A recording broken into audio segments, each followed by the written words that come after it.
Look, another area where the government is struggling is to try and deal with this explosion in anti-Semitism we're seeing on our streets. Just yesterday, Israel issued a warning to its citizens saying that it wasn't safe to fly to Australia, among other countries, because of the anti-Semitism here. What do you think about how Albanese has handled this, and what should he be doing? Well, Sharri, I feel as a nation that we've been let down by our Prime Minister. We're now on the list with Russia and with other countries, and we shouldn't be on that list. We should be on the list that is very proud to talk about us as a country who is welcoming, tolerant, and talks down and deals very sternly with acts of anti-Semitism. But the government just hasn't put their words into action.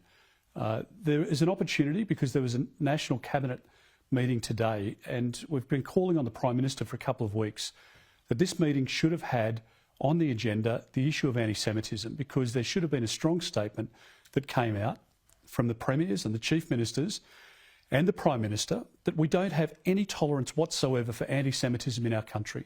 We can't have kids going to school, to Jewish schools, or people going to a synagogue, or people going to a neighbourhood where there are a large number of Jewish residents, or people going to a supermarket frequented by people of Jewish faith. We can't have a situation where people are doing that and they don't feel safe, or that they're being targeted.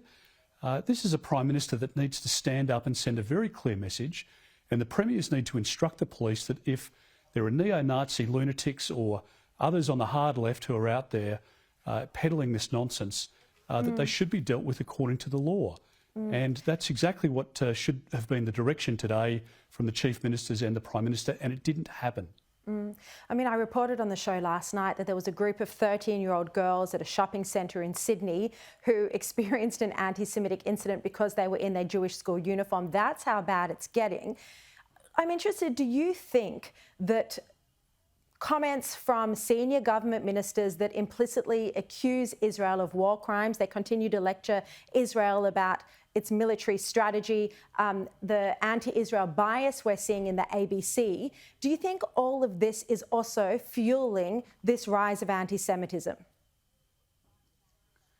Yes, I do. And I think on our university campuses as well, we've got a hotbed of activity there of anti-Semitic behaviour, and it hasn't been called out. The Education Minister hasn't called it out. The Prime Minister hasn't called it out. There should be a radical shake-up of the way in which our kids are being taught, impressionable young minds, some of whom go on to be teachers in preschools or primary schools or secondary schools. And they are influenced, no doubt, by the rhetoric and the fanaticism of some of those lecturers and tutors within that environment.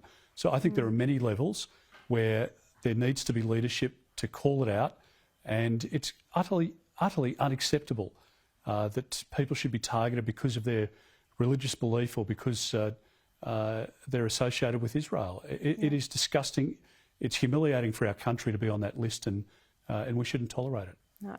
Very strong words, and you know, we haven't even mentioned, I mean, you refer to students, but the role of teachers as well, and how they're trying to bring this conflict, this war into the classroom is disgraceful. Peter Dutton, thank you so much for joining me this evening.